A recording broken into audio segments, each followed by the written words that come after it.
Heyo everybody, Haku here with my read-through for the second part of Mahou Shoujo Ikusei Keikaku, or Magical Girl Raising Project Limited, Chapter 10. And this one's called Walking on Rainbows. So last time towards the end in that last section, I got really sick out of nowhere. So sorry about that, but because of that I didn't discuss things too much. Going back and editing, I discussed things a bit more than I thought I had originally. But last time, I don't know, I guess nothing was too huge. I mainly talked about how pointless Hana's death was in all of this. Like, I really feel like she didn't have to die whatsoever. She could have just avoided Pukin, and Pukin was trying to run away. Pukin doesn't care about the sincerity of life or anything, but she wasn't going to be like, oh, I'm gravely injured, let me take some time instead of running away to go and attack these people. No, she would have just kept running away. So Hana jumping in the way and fighting her and dying because of it was like really pointless from Hana's perspective. From a story perspective, I'm sure it's going to push Mana forward, but Hana really didn't need to die. So does this, where does this rank her? Does this rank her as dumbest magical girl we've seen so far? I don't know, but yeah, not really convinced at all with that death. And it kind of makes me feel the least for that death, because I feel like she really brought it on herself. With the exception of that, we got the fight between Ripple and Rainbow, and it ended with Poster-E Evan Ripple up pretty bad and Rainbow running away.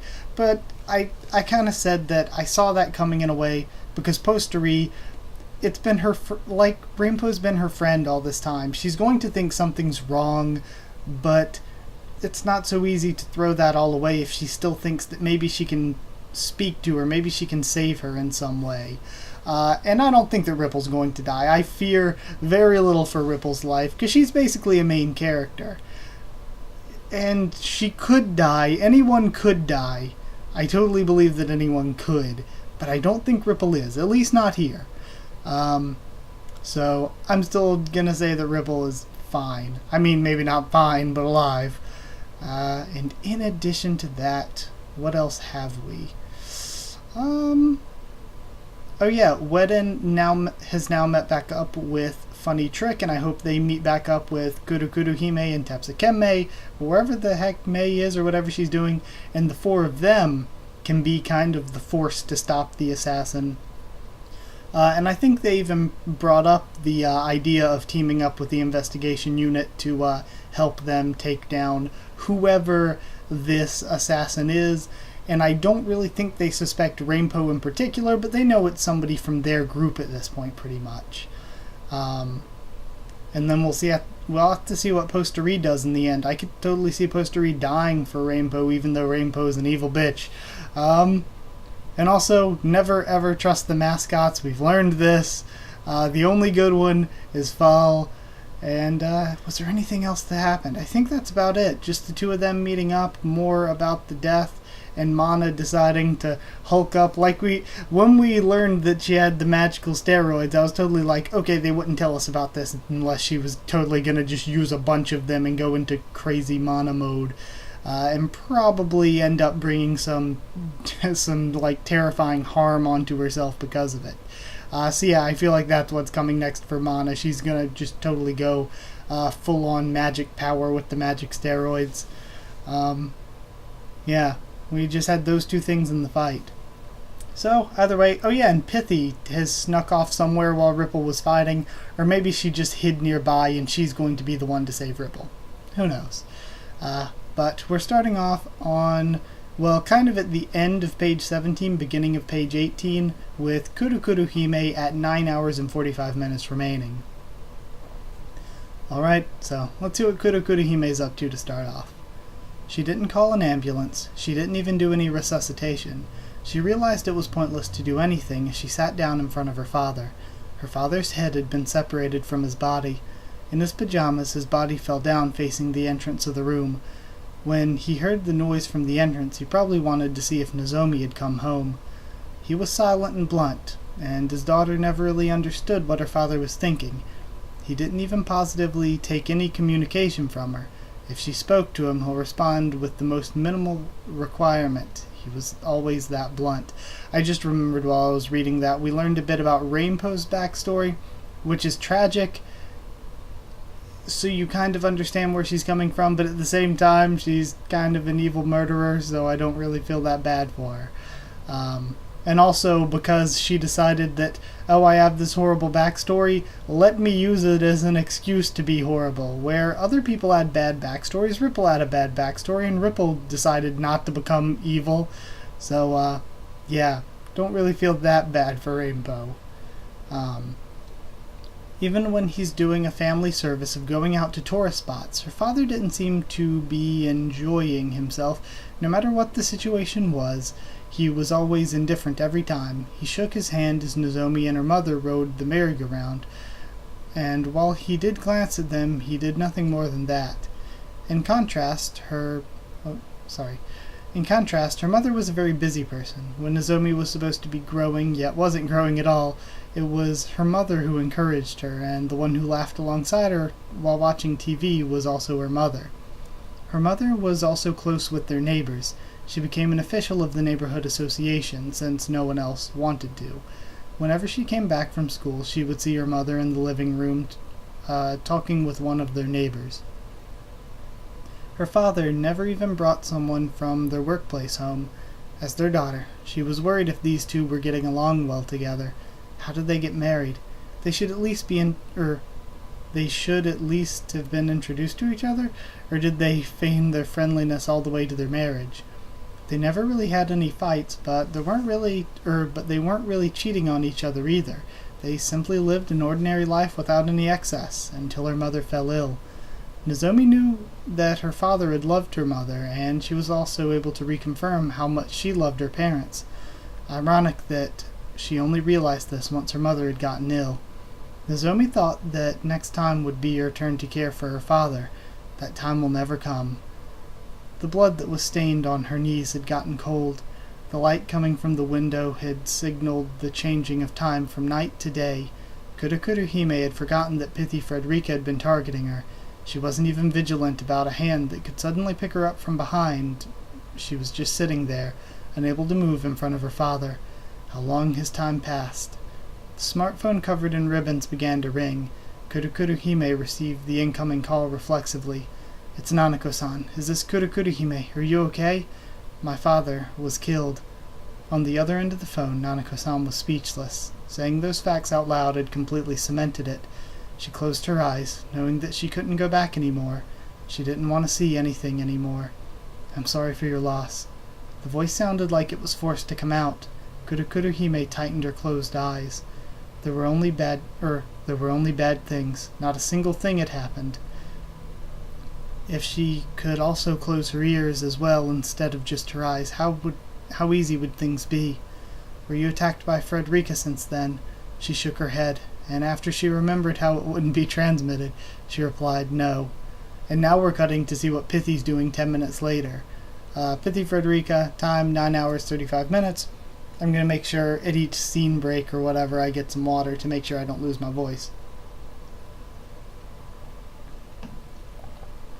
Alright. To Frederica. Frederica herself was the most trustworthy ally she could have. She was her own servant, master, sibling, and closest friend. Frederica always acted to pursue what Frederica wanted. The one who understood herself the most was herself. Frederica understood Frederica, and was the one in charge. When she seeked out the ideal magical girl, the first person that caught her eye was the closest magical girl she could reach, or was Frederica herself. She continued to research herself, and after absorbing all she knew about Frederica, she soon became bored. Frederica had abandoned Frederica. No matter how many times she did it, Frederica's cold eyes who saw herself and everyone else objectively couldn't see Frederica as the ideal magical girl. The Frederica now was seeking someone else to be her ideal magical girl image. Sonia was dead, Malpom was killed, Pukin ran away, and Ripple had fallen down the hole after repeatedly being sliced and stabbed. Rainbow's group had already left, and what remained was Frederica, who appeared from beyond. She looked for the crystal ball that she lost, but it was nowhere to be found. Even when she searched Top Pop's body, the only thing strange she found was the camera installed on her magical phone. She probably used this to send footage to her benefactors. There was no other useful items to find, and Frederica finally left the battlefield. While escaping from the battlefield is a rather miserable condition. Frederica's cheeks blushed, her chest was held high, and as she couldn't hide the excitement in her heart, she hopped away from the hospital's rooftop. While running across the rooftops of some private houses, Frederica writhed in agony. She had discarded a happy future, where she wasn't needed, but she might be able to restore it. When she fought the Rainbow Magical Girl, she felt something. That girl made her feel new possibilities for herself. She couldn't control herself, fighting without being able to escape or cheating her way out. Leaving everything to anger. Frederica's never been like that before. Her apprentice had been killed, which angered her, facing a stronger enemy, as if she was a magical girl of justice. Her anger at Top Pop's death had faded, now replaced with joy. She had thought of this job as nothing more than a jumping point to freedom, but this might have been a turning point for her. Because of this job, Frederica might be able to change. She had to survive by any means possible. First, she had to retrieve her crystal ball. Without it, it'd be the same as having no limbs to work with. She wouldn't be able to spy, she couldn't abduct anyone, she wouldn't be able to receive outside assistance, and more than anything, she wouldn't be able to escape from the city. The magical girl that stole her crystal ball was Funny Trick. Whether she could negotiate for it or rob it, it didn't matter as long as she got it back. It didn't matter how it was done. Frederica descended from the rooftops to the parking lot. There she saw the apartment that she used as a base and ran up the walls, climbing up into the veranda of her room. The curtains were hung on the windows. Since she didn't like it when she left, this window should be open. She extended her hand to touch the window and stopped. She retreated half a step back, pushing away the weeds that grew on the veranda. "Your Highness, how have you been?" she called out towards the inside of the curtains. She waited for 30 seconds and got a response. "Why did you let her do it?" "Let her do it? Whatever do you mean?" "When we were fighting Malpom, you didn't use your crystal ball. Why didn't you?" Her anger pierced through the glass window and curtains. There was a killing intent emanating from within the room. Frederica understood Pukin's personality trends. No matter how much she fails, she'll always divert the blame elsewhere. Now, Frederica was in no position to be making excuses. If she told her that her crystal ball had been stolen, then she'll blame her again, asking why she didn't say from the beginning. And she'll also know that Frederica couldn't escape the city. If she was wondering if Pukin would forgive her or not, she definitely won't right now. Top Pop and Sonia were dead, and they had no more followers. If she said that she didn't use her crystal ball, then she'll see it as sabotage. There was no reason for Pukin to forgive Frederica. She assumed several things. Should she comfort her about Sonia? Should they swear revenge on their enemies for both losing a friend in battle? Should they rethink their strategy on account of their combat strength being lowered? Frederica's thoughts were naive, thinking she could figure out the best move based on the atmosphere of the situation. Pukin opened with a question on why she didn't use her crystal ball, meaning she had no intention of forgiving Frederica. Was she angry over losing Sonia? No, Pukin was angry because she had to escape. At that time, the best option was to escape. It was the best option, but it was incompatible with Pukin's sense of pride. She was angry that she chose that option, and now she was looking for a scapegoat, someone she could use to say it's her fault. Frederica coughed out. That was but one circumstance. Afterward, Frederica jumped off the hand railing of the veranda, and at the same time the glass window broke. Beyond the broken curtains was a stern face, yet one whose nose had been crushed. It was the face of Pukin, whose expression was distorted with anger. Just as Frederica calculated, Pukin's position in the room, her distance, her thrusting speed, timing, she read everything and avoided it. When she lopped off the 2 gas mask girls' heads back in prison, her frank movements, filled with killing intent, were also rough. Despite her power and speed exceeding hers, she was easily readable. Frederica had escaped down to the veranda 2 floors down faster than Pukin could look down from the balcony. From now on, she had to move on her own. From now on, things are getting interesting. And now we skip quite a few minutes ahead to Wedden again. Wedden at 9 hours and 3 minutes remaining. Time for another sip of water, I guess. Okay, so that was really good. And we're at page 22 now. Or yeah, technically about to go to page 23. So Wedden with 9 hours 3 minutes remaining. Calm down and listen to what I'm saying. First, I want you to take a deep breath." She was forced to take a deep breath according to Wedden's orders. Her eyes were pointed straight ahead, her cheeks became redder. Emotions had once again returned to her voice. "Even after we defeat the evil witches, I could still use them," she thought with impure motives, as she forcefully tied them with promises, but in the end it turned out to be useful. However, the only one who could calm Wedden's heart was Wedden. She pondered, leading was Wedden's. Leading was Wedden's was the leader's job. Not as the class president. If she could throw away this painful and heavy role, she would. 10 hours ago, if she threw away this role, Captain Grace would be more than happy to take on the role of leader. She isn't here anymore. Wedden could not throw away her role. Wedden led them and ran off towards the mountains, and slowed down when she reached the base of the forest. She tied her bouquet to the end of the tree branch, about as long as a person's arm. She walked for 50 meters, and the bouquet hit something where nothing was there. The barrier. Tepsikeme had also touched this before. She tried picking up a pebble and threw it rather poorly, but it passed through the cedar forest without any resistance. Magical items, in that case, parts of Wedden's costume like her bouquet, would be blocked. Funny Trick pulled out a plastic bag that she prepared in advance. It wasn't a transparent plastic bag used to pick up garbage in the city. It was a white opaque vinyl bag with the supermarket's logo imprinted on it. There was one empty can inside. She bound the mouth of the bag tightly. Funny Trick threw her garbage bag. It was a normal garbage bag, not enchanted with anything magical, and so it crossed the barrier without being interrupted and landed on some dead leaves. Wedden then handed over her bouquet. Funny Trick took out her cloak and covered up the bouquet, hiding it. The bouquet was unseeable. The empty can in the garbage bag was already unseeable as well. Funny Trick knew the locations of each hidden object. With this, the conditions to use her magical skill are complete. Funny Trick flourished her cloak, and what should have been a bouquet was now an empty can. The contents of the trash bag had also changed since they last saw it. That was a bouquet.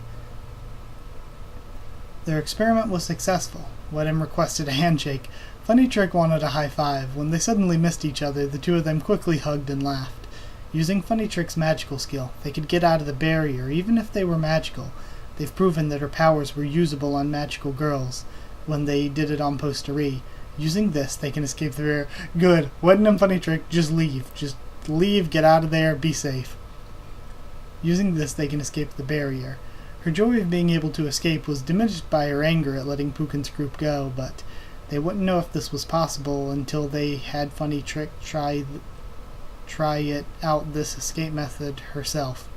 And there were still things that had to be done. Now, we just have to figure out how to contact the others, right? Yeah, but our magical phones won't connect. As usual, if she deducted the losses and gains of something, she would immediately find an answer. She could use her position as leader to order Funny Trick to use her magical skill to get herself out of the barrier. Using that, her own safety would be secured. She could, but she didn't want to. Inside Wedden's head, she could hear Captain Grace making a fuss, saying, "We don't need an irresponsible leader like that.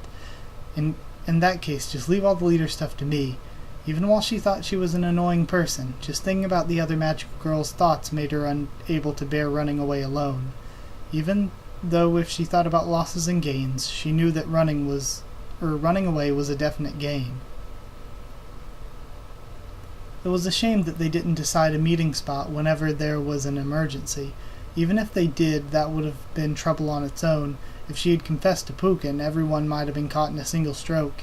Captain Grace was killed. All that's left was Rainbow, Posterie, Tepsikeme, Kurukuruhime, and, incidentally, Toko. Okay, hold on. Yeah, that's right.